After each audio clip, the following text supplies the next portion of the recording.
Can you hear me, Miss Youth?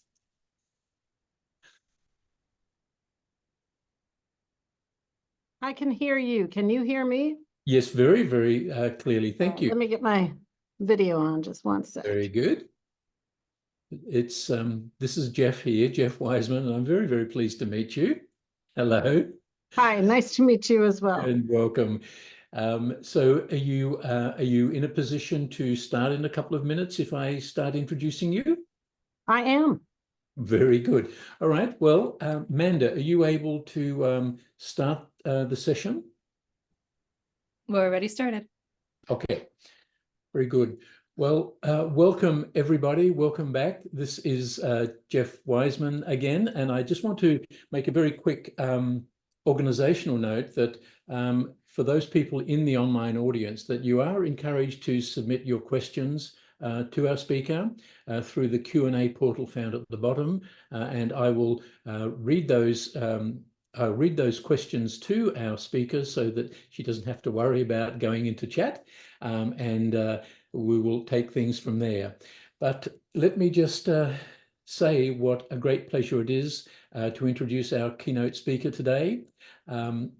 Marta Costanza Youth joined the U.S. Department of State's Bureau of Population, Refugees and Migration as Deputy Assistant Secretary in November 2020.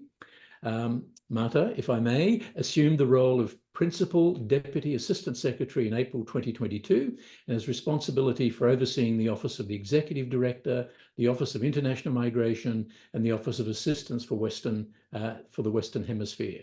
Ms. Youth was previously the Director of Central American Affairs in the Bureau of Western Hemisphere Affairs. Prior assignments with the State Department include and this is quite an impressive list, Director of the Office of Europe, Central Asia and the Americas in the Bureau of Population, Refugees and Migration. She has been Deputy Chief of Mission at the U.S. Embassy in Managua, an Economic Counselor at the U.S. Embassy in Ottawa, and she's also worked at the U.S. Embassy in Quito as Press Attaché from 2008 to 2011. Ms. Youth has served overseas at the U.S. Embassy in Madrid as a trade officer and at the U.S. Consulate in Chennai, India, also as a consular officer. During her State Department career, additional Washington, D.C. assignments have included Country Assistance Coordinator for Russia and Moldova, South Africa Desk Officer, and Portugal, Malta, and Vatican City Desk Officer. She's also been assigned twice to the State Department's Economic and Business Affairs Bureau. Ms. Youth has been a Foreign Service officer for more than 25 years and is a member of the Senior Foreign Service. She has a BA in Political Science and Economics from St. Peter's University in New Jersey and pursued graduate studies at the Johns Hopkins University School of Advanced International Studies in Bologna and in Washington, D.C. So we extend, on behalf of the Grace School, a very warm welcome to Principal Deputy Assistant Secretary Youth as our keynote speaker for today on, well, this very vexing question that we're talking about, diplomacy and forced migration. We very much look forward to your remarks. Welcome, PDAS Youth. The floor is yours. Thank you so much. I really appreciate it. Just to make sure timing wise, I have a sense of I would like to leave time for questions and answers. So this session ends at at 10 minutes past the hour, I should say. 10 minutes past the hour. So roughly speaking, if you wanted to speak for 25 to 30 minutes and then questions for 25, 30, but that's we can be very, very flexible on that. Okay. All right. So I will launch right in, so because I do want to hear from the students. So thank you so much for the kind invitation. Thank you so much for the long description. I know when you're in the Foreign Service, you tend to switch postings domestically every 2 years, overseas every 3 to 4 years, depending. And so by the time you've been in 30 plus years, it's a lot of places. So but very happy to speak to all of you and really to give you some thoughts on the State Department's role in addressing irregular migration and forced displacement. I'm going to talk a little bit about also through our humanitarian programming as well as through diplomacy. You all who have been focusing on this, you know that the world is experiencing historic levels of forced displacement and irregular migration. The UN Refugee Agency, UNHCR, recently announced that 117 million people globally are forcibly displaced, and an estimated 21 million of those are displaced right here in the Western Hemisphere. Conflict, violence, persecution, economic hardship, climate change, natural disasters, all of these things increasingly push people to undertake dangerous journeys in search of safety and in search of opportunity. Some of the displaced will move within countries, and as you know, those are internally displaced persons, and others cross international borders. But the impacts of displacement are felt in countries and communities of origin, in countries of transit, of destination, and then countries of return as well. These rising levels of displacement of vulnerable populations globally and across our region underscore the need for us to take a collaborative and comprehensive approach. So let me tell you a little bit about my bureau, the Bureau of Population, Refugees, and Migration. What does PRM do? So PRM, we are the Humanitarian Bureau of the State Department, and we provide humanitarian assistance to refugees, IDPs, stateless persons, and vulnerable migrants. And we do that on behalf of the American people with U.S. taxpayer money. Last year, we obligated about $6 billion in humanitarian assistance globally. But part of our work is to work towards durable solutions to displacement, and that's including refugee resettlement, promoting safe, orderly, and humane migration management. And in addition to targeted humanitarian programming, we accomplish a lot of this through bilateral and multilateral diplomacy. Our assistance helps our international and NGO partners expand alternatives to irregular migration, protect humanitarian rights, identify and protect refugees, counter human trafficking and migrant smuggling, and that includes help for victims.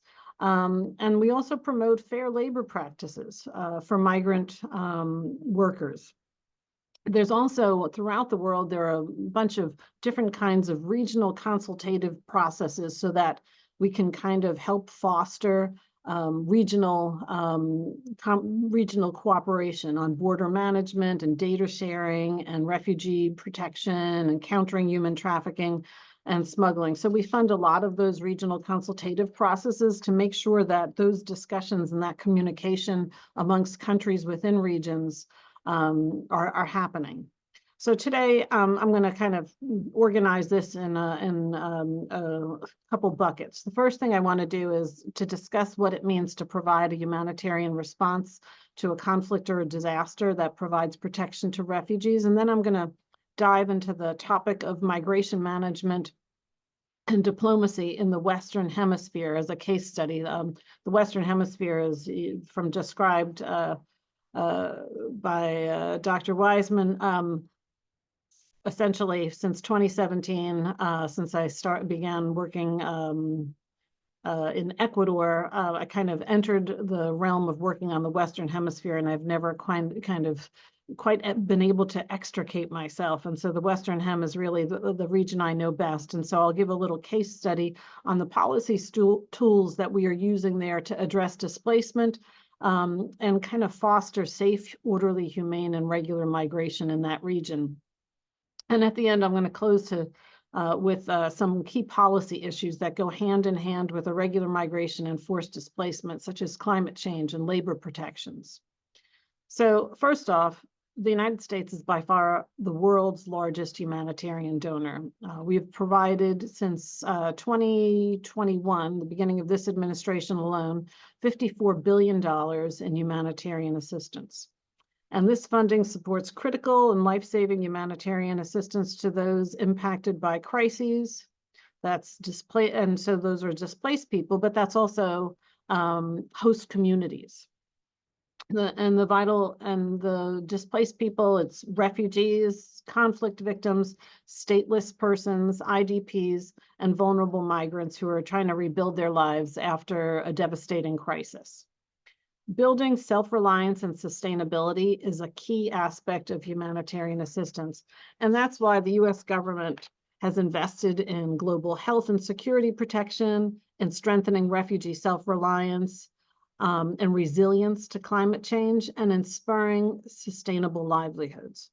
We're at the forefront of advocacy for principled assistance to marginalized groups, including displaced LGBTQI+ persons, persons with disabilities, and in the Western Hemisphere, especially Indigenous peoples. This era of severe and protracted crises requires us to maximize diplomacy's capacity to support the most vulnerable refugee and migrant host communities. We coordinate across a broad range of voices, not only government officials and civil society, but also multilateral development banks, the private sector, NGOs, UN agencies, and most crucially, the people affected by crises. We invest also in less often heard local voices, such as those of women-led and youth-led organizations. We want our assistance to be rooted in community-identified needs and responsive to diverse stakeholders. Diplomacy is the key to gaining access to vulnerable populations in need and ensuring that aid is efficiently provided in cooperation with our key partners. And our key partners are IOM, so the International Organization of Migration, UNHCR, the Refugee Agency, UNICEF, ICRC, the Red Cross, and a multitude of NGOs. Humanitarian crises do not resolve quickly. And so we take a long-term approach in providing support to those affected by conflicts and political persecution. We need to be careful stewards of the funding provided by American taxpayers. So when we find that when humanitarians and the development experts work together, especially from the onset of a crisis, we can assist more people with our resources and build sustainable programs that support populations during and after emergencies. An integrated approach tends to produce longer-term results that move people more towards sustainable livelihoods rather than dependence. And we know that when individuals are more self-reliant and able to live with dignity, we also see more peaceful outcomes to the conflicts that are affecting communities. Our approach includes support for host communities as they work to integrate displaced people. We need to accelerate efforts to move from a model that relies on emergency social services to one that helps host governments incorporate displaced persons into their own national health, education systems, and economies so that they can participate fully in society. And it has to be one that helps host communities too, that benefit from better, stronger resourced services and support. Colombia is an example. They have provided legal access to more than 2 million Venezuelans since 2021. And I often say this, I visited Cúcuta in 2017 and 2018 on the border between Colombia and Venezuela. And the thing that made my heart big during the beginning of that crisis was, when I met with Colombian business people, Colombian government officials, everyone essentially said, we in Colombia, we've had our problems and we've had to flee to Venezuela, and our Venezuelan brothers throughout our history have welcomed us. And we're just doing for Venezuela what they did for us. And frankly, it's also not that it's self-serving, but it also does help countries. According to a recent World Bank report, the population of the 2 million Venezuelans that now have legal status in Colombia, they contributed $529 million to the Colombian economy in 2022 alone. So incorporating people, allowing them to live dignified lives and to be a part of your society means that those people actually contribute are more readily available to contribute to not only their own families, but to the country at large. Diplomatic experts are also working very closely, more closely now than ever, with the private sector. So together we're pursuing blended finance strategies to lower the risks for investment in fragile markets and attract much needed capital. The idea, again, expanding opportunity and self-reliance for displaced populations and reducing the need for aid. We've joined the World Economic Forum's Humanitarian Resilience Investing Initiative, and that brings private sector into underserved frontier markets and refugee hosting areas.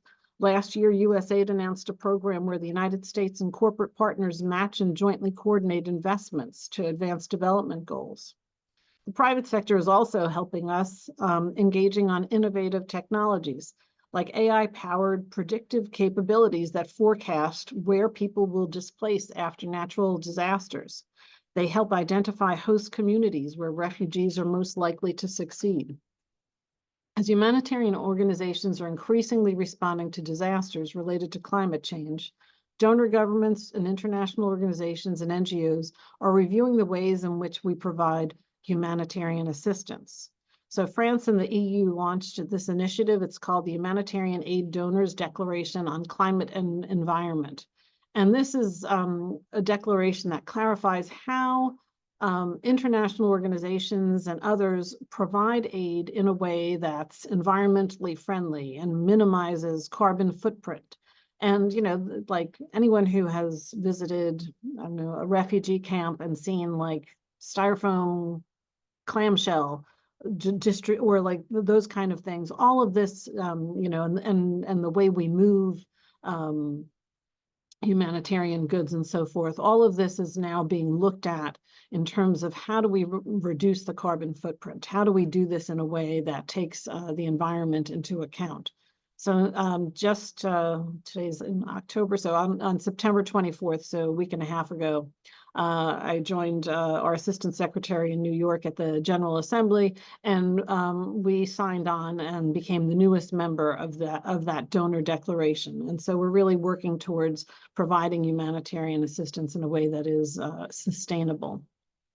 So let me move on a little bit now to migration management in the Western Hemisphere. So in July 2021, the unprecedented levels of irregular migration in the Americas, it really demanded a response that focused both on addressing the reason people flee their homes and coordinating throughout the hemisphere, focused on lawful pathways and access to international protection. So we have taken a comprehensive whole-of-government approach to address the root causes of displacement. We're trying to focus also on providing stability to migrants, so that they can stay where they are and find a dignified lives there. And for those who need to move, creating lawful migration pathways for them, so that they don't have to move irregularly and put themselves in the power of some of the nefarious actors who are moving and smuggling people in the region. So the one great thing about working together on this is that we have governments in the hemisphere understand that this is a regional effort. They know, and anybody who has heard the secretary speak has heard him say, if they've heard him once, they've heard him many times, he often says, you know, this is one challenge that no one country can do alone.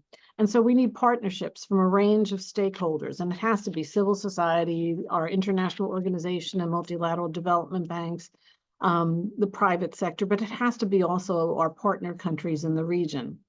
So it begins with the root causes strategy. And so the root causes strategy is aiming to expand economic opportunity in the region, strengthening democratic governance, tackling corruption, promoting human rights, improving citizen security, and ending pervasive gender-based violence over the long term. And since the start of the root causes strategy in 2021, the State Department and USAID have invested nearly $1.8 billion in bilateral and regional foreign assistance to advance all those five pillars of the strategy I just listed. But in addition to US funding, the root causes, U.S. government funding, the root causes strategy has also generated more than 4.2 billion in private sector investment pledges. But it's not just about assistance. It's about making sure that all of the countries in the region, that we're all working together in unison. So 2 years ago, we went out to Los Angeles for the Summit of the Americas.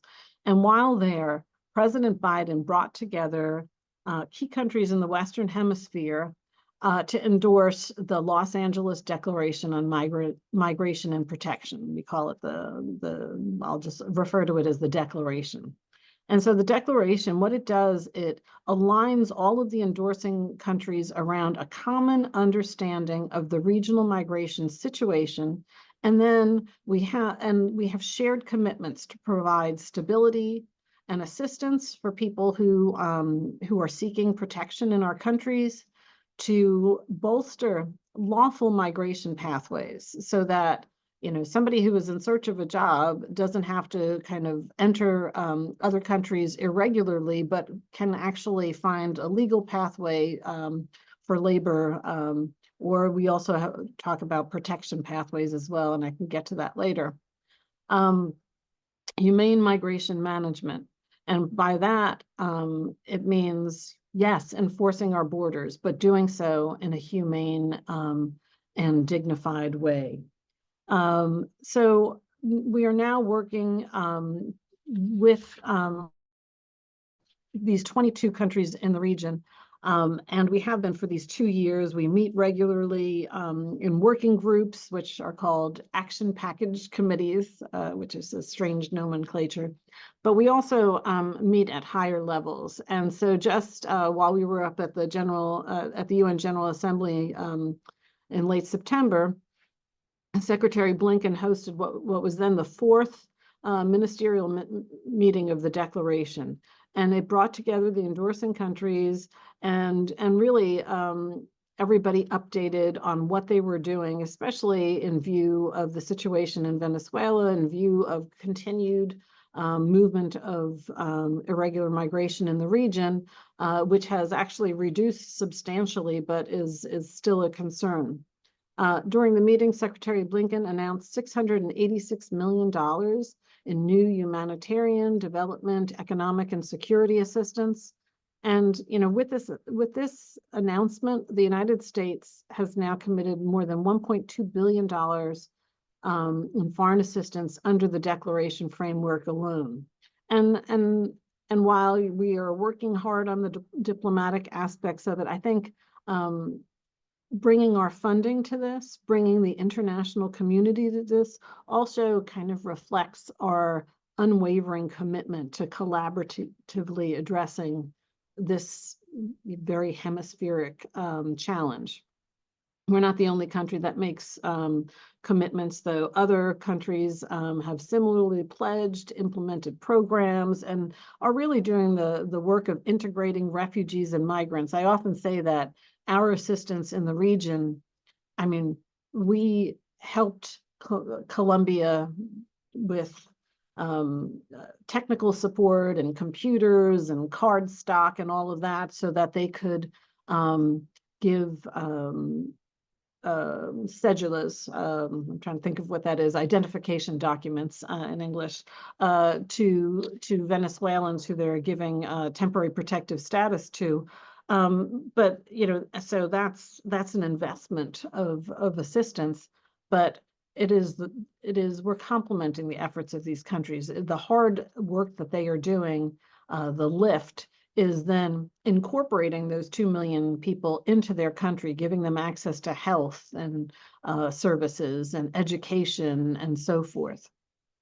So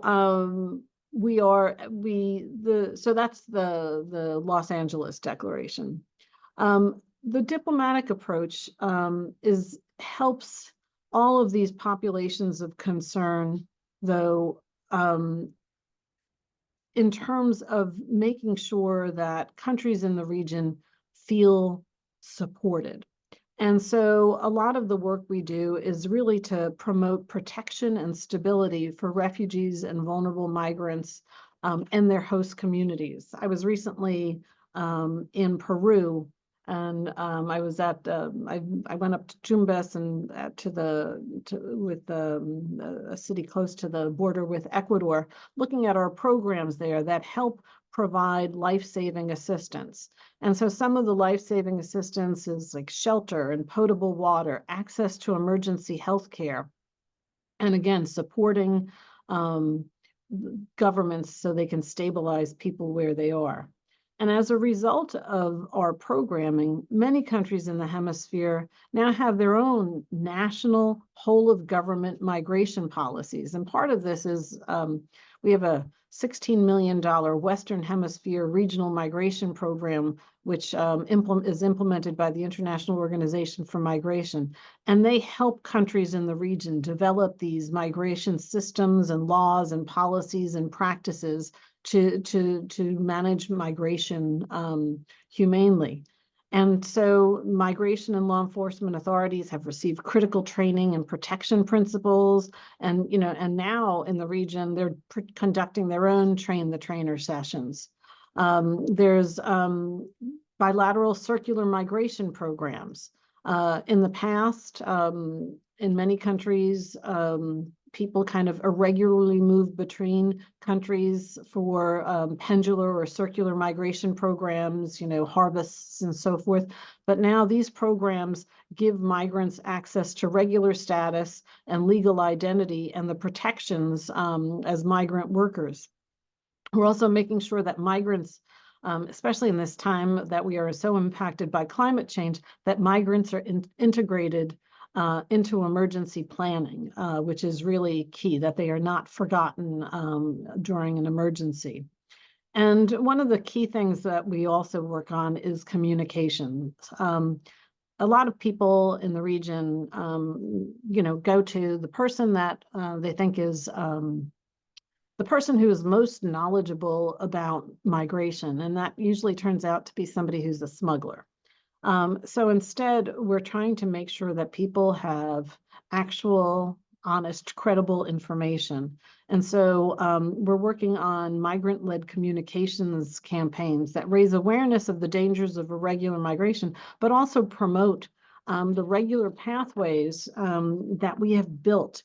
It's very sad for me to know that people are continuing to move irregularly and put themselves and their families in great peril when there is, in many cases, a legal migration pathway that they could have actually acceded to, and not, and not kind of gone through the trauma that they've gone through.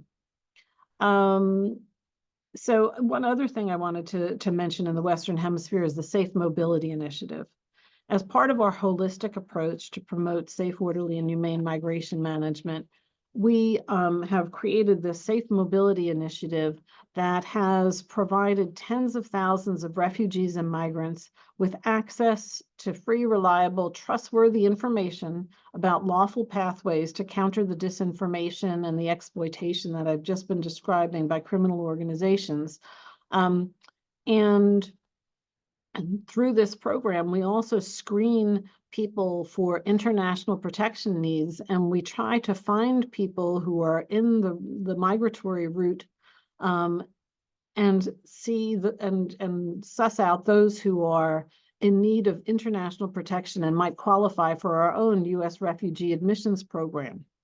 In fiscal year 2024, which just ended September 30th, nearly 13,000 fully vetted and qualified refugees through the Safe Mobility Initiative have arrived in the United States. And I think of that as 13,000 lives, people who did not fight their way through the region and put themselves in the hand of smugglers, and actually arrived here, were received at the airport by a resettlement agency and given a safety net so that they could begin dignified lives in safety here in the United States. One of the important things about our work is monitoring and evaluation. I mentioned at the top, this past year, $6 billion. That is a huge, huge responsibility.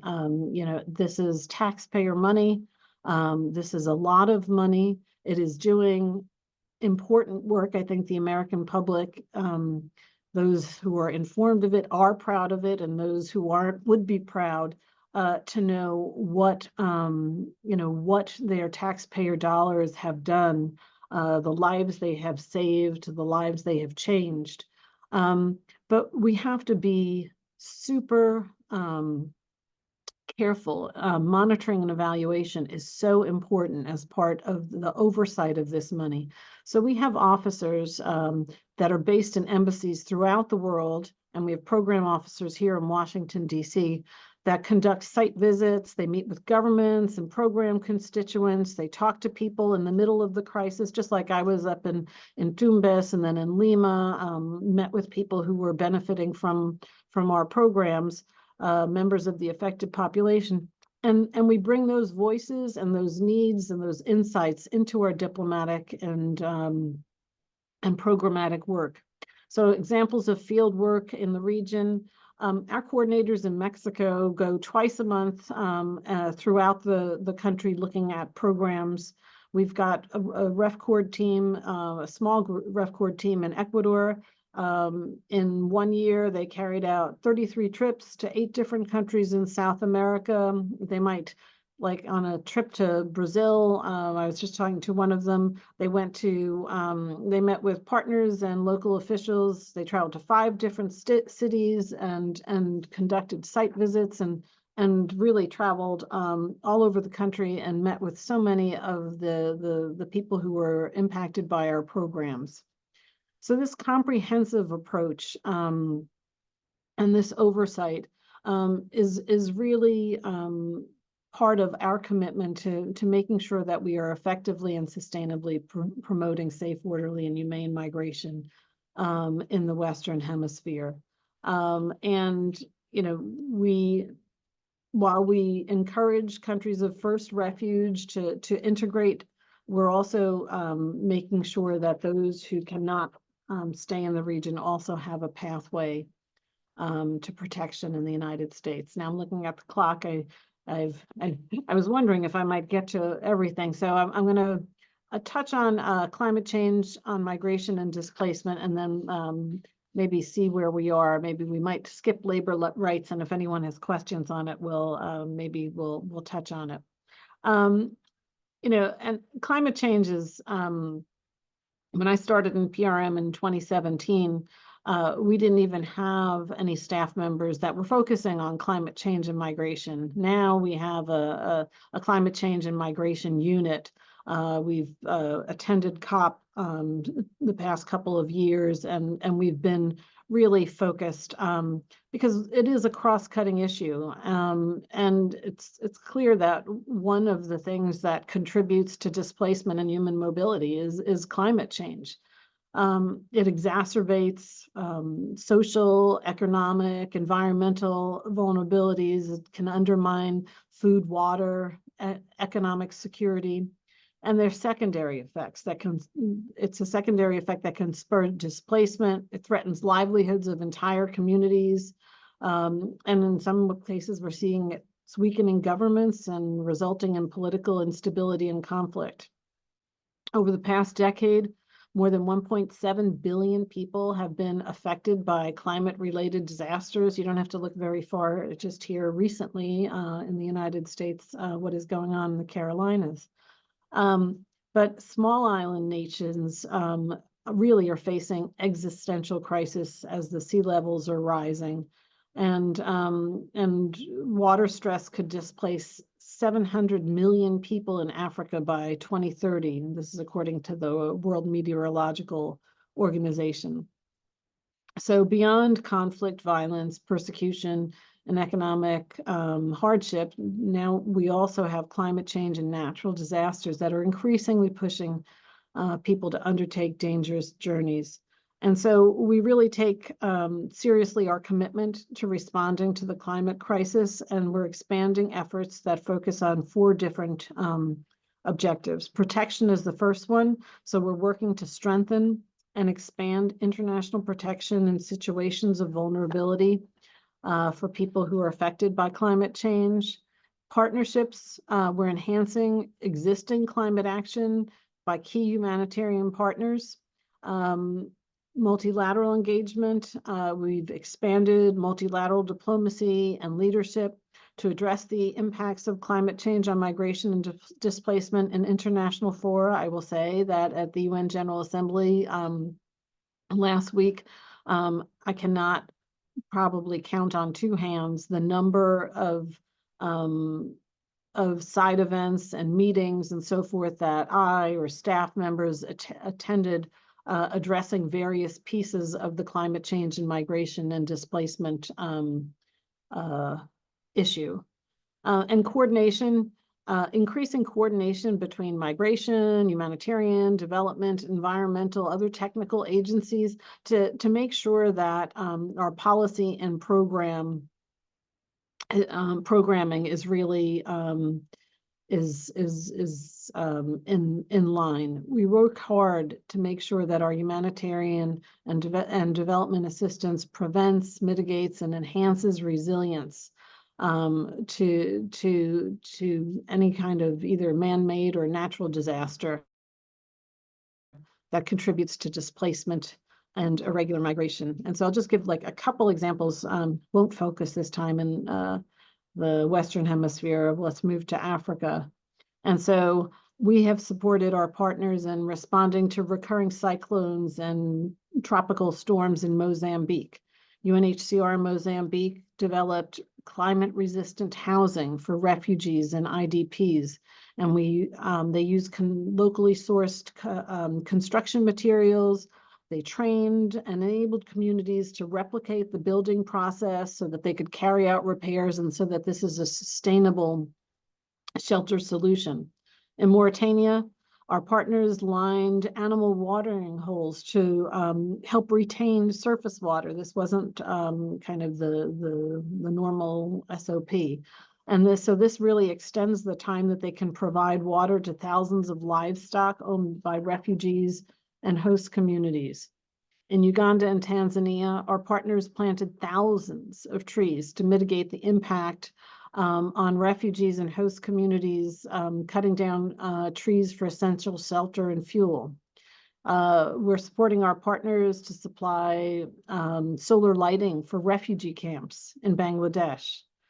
In Kenya, we're teaching farmers, including migrants, climate-smart agricultural techniques so that their crops are more resilient to climate change, and so forth. So in all of these efforts, we're promoting the inclusion of migrants and refugees, the internally displaced and stateless in all of these, and also encouraging countries to include them in national adaptation plans as part of it. Since November of 22, we have contributed $10 million to a fund. It's called the Migration Multi-Partner Trust Fund, and that specifically supports climate-affected vulnerable migrants. And that's part of the Global Compact for safe, orderly, and regular migration. And so this has helped projects throughout the world, including actually, I won't even go into where all.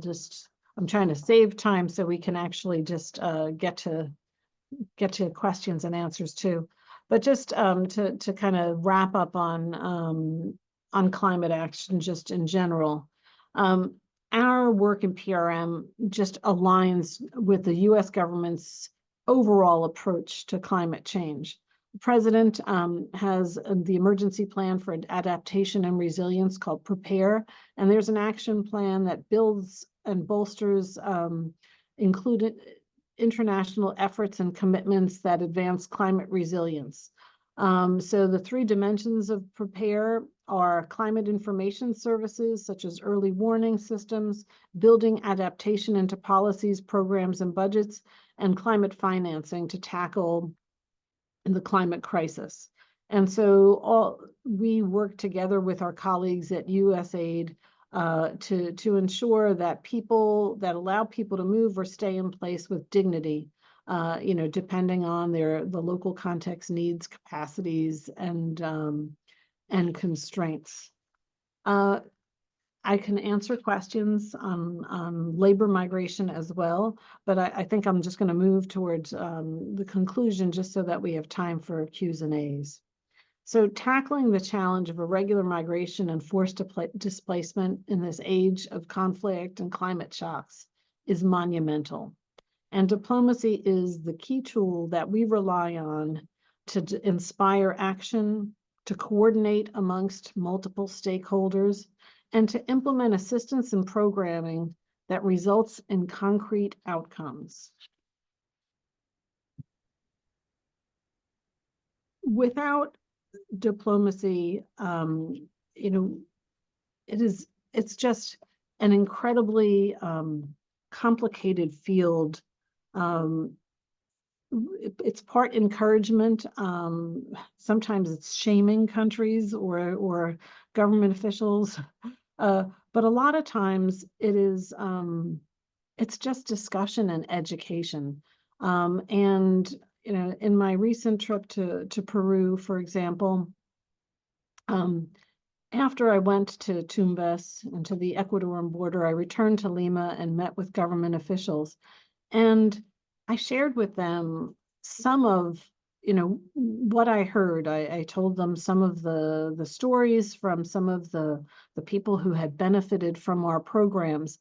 And I think part of diplomacy is telling the story. It's explaining to our other country partners why we're encouraging policy changes, why we're encouraging them to take endeavors, why and also informing them about our own assistance. Sometimes I find when I go to countries, they're not always even aware of what assistance the U.S. government has provided. They think